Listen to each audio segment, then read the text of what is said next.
오늘 말씀을 준비하면서 그 인터넷에서 한 블로거에 이제 글을 보게 되었는데요. 제목이 이렇습니다. 좀 죄송합니다. 이 제목을 좀 격한 표현이 있는데 좀 한번 들어보세요. 착하면 호구예요. 오히려 나쁘게 사는 게 나아요라는 제목이었습니다. 그 글이 있었는데요. 좀 내용이 짧은데 잠깐 좀 읽어드리겠습니다. 지난주 만났던 초등학교 4학년 친구의 말. 선생님, 착하면 호구예요. 저도 착하게 살아봤거든요. 그런데 착하면 오히려 이용당해요. 오히려 나쁘게 사는 게 나아요. 듣는 순간 갑자기 슬퍼졌다. 아니라고, 그렇지 않다고 자신 있게 말할 자신이 없었다. 혹시 나도 그렇게 생각하고 있는 건 아닐까? 이게 글의 내용이었습니다. 초등학교 4학년이 착하게 살면 안 돼요.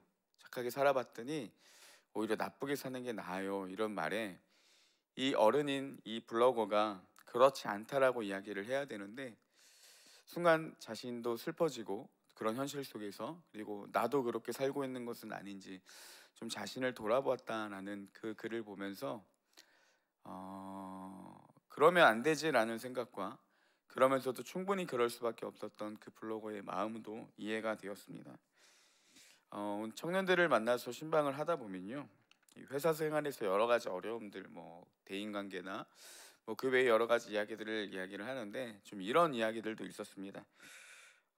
이 회사의 구조가 누군가를 이겨야 내가 유익을 얻거나 내가 또 승진을 하게 되는 이런 경쟁 구조 속에서 그리스도인으로 어떻게 살아야 되는지, 나는 내 맡겨진 일을 열심히 한다라고 생각을 했는데 내가 열심히 해서 얻어지는 유익이 다른 누군가에게는 손해나 아니면 더 얻지 못하는 유익을 얻지 못하는 그런 구조 속에서 이러지도 못하고 저러기도 좀 애매하고 좀 마음의 갈등을 하는 그런 청년들의 이야기를 들으면서 한편으로 좀 마음이 아팠습니다.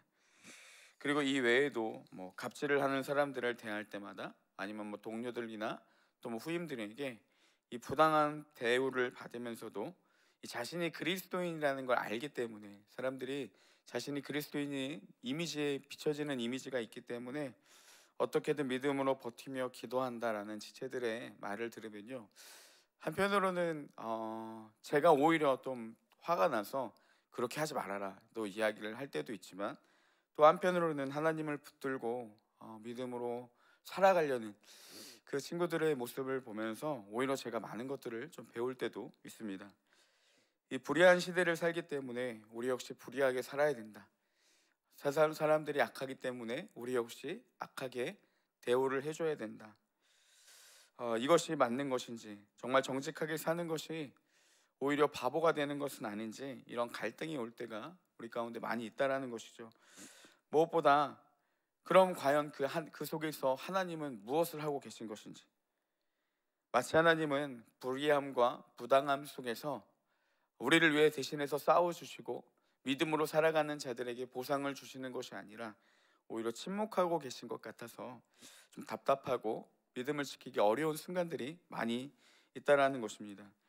이렇게 불의한 시대 속에 살면서도 믿음을 지키며 살아가는 그리스도인들도 많이 있지만 또 한편으로는요, 이 세상의 가치관에 부딪혀서 또 불의함과 부당함 가운데 믿음을 지키기 힘들어서 하나님을 떠나거나 아니면 하나님을 믿는다고는 하지만 여전히 세상적 가치관을 붙들고 착하게 살면 바보다, 오히려 부정직한 어느 정도의 편법을 이용하는 것이 이 세상에서 사는 것이 맞다라고 여기며 하나님의 말씀과 이 가치관을 동시에 붙들고 살아가는 사람들이 또 어느 정도 있다라는 거죠. 정말 이런 시대적 상황 속에서 우리가 정직하게 하나님의 말씀을 붙들고 주님의 말씀대로 살아가는 게 쉽지만은 않다라는 겁니다.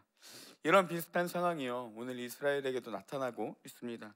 이스라엘이 하나님 앞에 이렇게 이야기합니다. 14절 말씀에 보니까요, 이는 너희가 말하기를 하나님을 섬기는 것이 헛되니 만군의 여호와 앞에서 그 명령을 지키며 슬프게 행하는 것이 무엇이 유익하리요.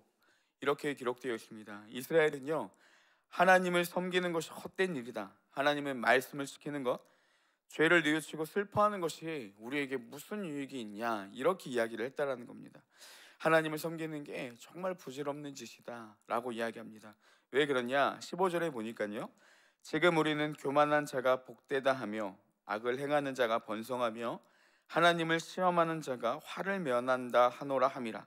이스라엘이 막상 살아보니까요, 하나님의 말씀대로 살아가는 것보다 오히려 교만한 자가 복이 있는 것 같고, 악을 행하는 사람이 번성을 누리는 것을 보게 되고, 하나님을 시험하는 자가 재앙을 명하는 것으로 보여진다라는 사실입니다. 착하면 호구라는 말을 이 초등학교 4학년의 말에 마치 선생님이 아무런 대답을 할 수 없었던 것처럼, 의인이 고통당하고 악인이 성행하는 세상에서 우리가 과연 어떻게 하나님의 말씀대로 사는 것이 복이 있다, 이렇게 이야기를 할 수 있냐라는 것이죠. 제가 청년들과 이 성경적 부자되기라는 그 주제로 이제 같이 말씀을 나눴습니다. 이제 그리스도인의 재정관과 어떻게 우리가 물질의 불을 받아들여야 되는지, 그런 부분들을 나눴는데요. 핵심은 이거였습니다. 우리가 열심히 일하고 정직하게 일을 해서 그 재물들을 하나님 안에서 누리고 사용할 수 있어야 된다, 이런 내용이었는데요. 이 개념을 알지만, 정직하게 벌어야 된다, 열심히 살아야 된다는 걸 알지만, 이 개념을 자신의 삶에서 직접 대입하는 것을요, 생각보다 좀 어려워하는 부분들이 있었습니다. 왜냐하면 세상은 그렇게 살면 안 되거든요. 본인들도 하나님이 어떻게 우리에게 삶을 요구하는 걸 알지만 막상 살아보니까 그렇지 않다라는 세상의 그 이치들을 알기 때문에 그것들을 받아들이는 부분에서 좀 어려움이 있는 것들을 보게 되었습니다. 이 14절 15절에서 했던 이스라엘의 고백은요, 아마 하나님께 직접적으로 말을 하는 비방은 아니었을 겁니다. 왜냐하면 당시에는 이게 신성 모독에 해당하는 죄였기 때문에 그들은 직접적으로 하나님 앞에 이렇게 하나님을 섬기는 것이 헛되다, 악인들이 성행하고 교만한 자가 복을 누리는 것이다, 이렇게 얘기를 할 수는 없었지만, 그들은 여전히 하나님의 말씀, 하나님의 방법이 아니라 세상이 이치가 따르는 것이 맞다라고 여기며 그렇게 삶으로 나타내 보였다라는 것입니다. 이렇게 하나님의 말씀과 성경적 이론에는 공감하지만 여전히 세상의 이치를 따라가며 하나님의 말씀은 마치 이론으로만 남아버리며 살아가는 경우들이 많이 있다라는 것이죠. 악인은 판을 치는 현실 속에 믿음을 지키지 못하고 신앙을 버리고 하나님을 떠나는 경우도 많이 있습니다. 그리고 이야기하죠. 우리는 하나님이 부당하셔서 그렇습니다. 하나님이 불의한 시대 가운데 우리도 말씀으로 살아봤는데 여전히 악인이 더 복을 누리고 악한 사람이 번성하고 교만한 사람이 복을 누리는 것 같아서 하나님의 말씀은 이론으로만 남겨두겠습니다. 하나님이 그때 일을 하지 않으셔서 그렇습니다. 이렇게 하나님을 직접적인 원망을 하지 않더라도 우리 내면 가운데 여전히 해결되지 않는 문제 속에 남아버린다라는 것이죠. 이스라엘도 그렇게 하나님을 원망했습니다. 13절에도 보니까 여호와가 이르노라, 너희가 완악한 말로 나를 대적하고도 이르기를 우리가 무슨 말로 주를 대적하였나이까 하는도다. 자신들이 여전히 하나님의 말씀 가운데 살아가지 못하면서도 주님이 없는 것 같은, 그리고 이스라엘의 하나님의 백성이라는 것과 전혀 다른 삶을 살아가면서도 주를 믿지 않는 것이 더 낫다고 여기면서도 언제 하나님을 우리가 대적했냐라고 오히려 반문하며 묻고 있는 것이 이 이스라엘의 모습이었다는 겁니다. 그래서 16절 이하로 말라기 선지자는 선언합니다. 너희들의 말이 옳지 않다. 하나님께서 세상을 심판하는 날이 이르면 불의함으로 겪는 모든 문제들이 해결될 것이다 라고 이야기를 합니다. 악인이 복을 받는 것 같은 시대 가운데 우리가 살아가고 있지만 그날이 이르면, 하나님의 때가 이르면 악인들은 반드시 심판을 받게 되고 하나님을 신뢰하는 자들은 합당한 보상과 위로를 받을 것이다. 이렇게 지금 당장의 상황이 아니라 마지막 때에 나타날 하나님의 약속을 붙들고 살아가야 됨을 알려주고 있다는 것입니다. 그래서 16절에도 이렇게 이야기합니다. 그때 여호와를 경외하는 자들이 피차에 말하매 여호와께서 그것을 분명히 들으시고 여호와를 경외하는 자와 그 이름을 존중히 여기는 자를 위하여 여호와 앞에 있는 기념책에 기록하셨느니라. 이 여호와 앞에 있는 기념책에 대해 이 신약에서는 신약에 나타나는 생명책으로 보기도 하지만요, 대부분의 학자들이 이렇게 해석합니다. 하나님과의 언약을 신실하게 지키겠다는 사람들의 서명이 있는 책이 바로 이 오늘 말씀에 나타나는 이 기념책이라는 것이죠. 하나님은 많은 이들의 불의함에 신앙을 버리고 하나님을 떠나갔지만 하나님을 신뢰하고 언약을 준수하는 자들을 이 구원의 대상으로 삼으시겠다, 이런 선언이 담겨져 있는 말입니다. 17절에도 보니까요. 나는 내가 정한 날에 그들을 나의 특별한 소유로 삼을 것이다. 사람이 효도하는 자식을 아끼는 것처럼 내가 그들을 아낄 것이다. 이렇게 약속하고 계시고요. 18절에도 보니까 내가 악인과 의인, 하나님을 섬기는 자와 하나님을 섬기지 않는 자를 구별하겠다라고 말씀하십니다. 4장 1절에서 그리고 하나님이 무서운 심판을 선언하시죠. 하나님은 용광로 불같은 날이 이르러 교만한 자와 악을 행하는 자는 다 지푸라기 같이 타버릴 것이다 라고 말씀하십니다. 이 용광로라는 표현은요, 고대 근동 사람들이 상상할 수 있는 가장 뜨거운 불을 이야기를 하고 있습니다.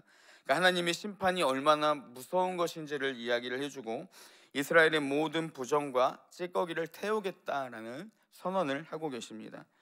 이 하나님의 심판이 다 끝나게 된 후에는 하나님을 경외하는 자들에게 의로운 해가 떠올라서 이 치료하는 광선을 비추게 될 것이다, 이렇게 말씀해 주십니다. 악인들의 기세에 눌려 힘들게 살아오다가 하나님의 치유와 위로를 받고 회복되어서 이 송아지처럼 뛰어다니는 자들이 그 여세를 몰아서 악인들을 짓밟는 날이 올 것이다, 이렇게 3절에까지 이야기를 해주고 있습니다. 그리고 하나님의 날에 의인들이 승리하고 악인들이 망하게 될 것을 말씀해 주고 있고요. 또 하나님을 믿음으로 끝까지 그 불의함 속에서도 나아갈 것을 말라기 선지자는 권면해 주고 있습니다. 그리고 마지막으로 두 가지를 권면하고 있습니다. 4절에서는요, 모세에게 주신 율법을 준수해라, 이렇게 이야기를 하고, 또 5절 6절에서는 여호와의 날이 올 것을 마음에 품어라, 이렇게 권면해 주고 있습니다. 여러분, 그 조선 고전 소설로 유명한 이 춘향전 다들 아실 것입니다. 춘향이는 이 변사또에 의해서 부당하게 강제 수청을 요구당하게 되고 받아주지 않자 이제 옥에 갇히게 되죠. 이 억울함 속에서도 특히 이 탐관오리 같은 변사또의 이 부당함으로 인해서 이 억울한 일을 당하게 되었지만 그 안에서도 정조를 지키고 이 이몽룡을 향한 막연한 기다림이 시작됩니다. 그래서 혼난 이도령은 이 장원급제를 하게 되고 암행어사가 되어서 이 변학도는 결국 벌을 받고 이 춘향전은 이 해피엔딩으로 끝나게 됩니다. 근데 여러분 좀 생각을 해보면요, 아마 주변에 많은 사람들이 멍청하다고 이야기를 했을 겁니다. 그 사람은 너를 포기하고 떠났을 거야. 뭐하러 끝까지 기다리냐, 차라리 받아주면 편해, 이렇게 이야기를 하며 수도 없이 흔들리는 그 갈등 속에서 막연한 기다림이 시작됐을 겁니다.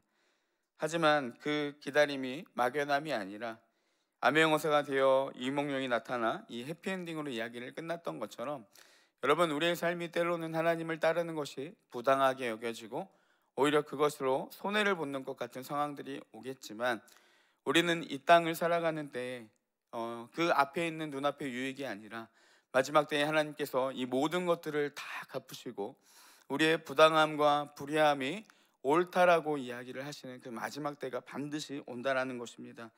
심판의 주로 이 땅 가운데 오셔서 악인은 반드시 심판하시고 또 의인은 회복으로 이끌어 주심을 오늘 말씀을 통해 우리가 다시 한번 분명히 알 수 있습니다. 이 현실이 아닌 미래를 소망에 품고 부당한 현실과 막막한 세상 가운데서도 세상의 이치와 가치관이 아닌 부당한 사람들이 불의함으로 유익을 얻는 시대 가운데 똑같이 불의함으로 반응하는 것이 아니라 이 신앙의 정조를 지키고 믿음으로 살아가는 우리 온사랑교회가 되어서 마지막 때에 하나님께 칭찬받고 주님 앞에 모든 회복을 이루는 놀라운 축복이 우리 교회 가운데 충만하기를 주님의 이름으로 축복합니다. 이 시간 함께 기도하겠습니다.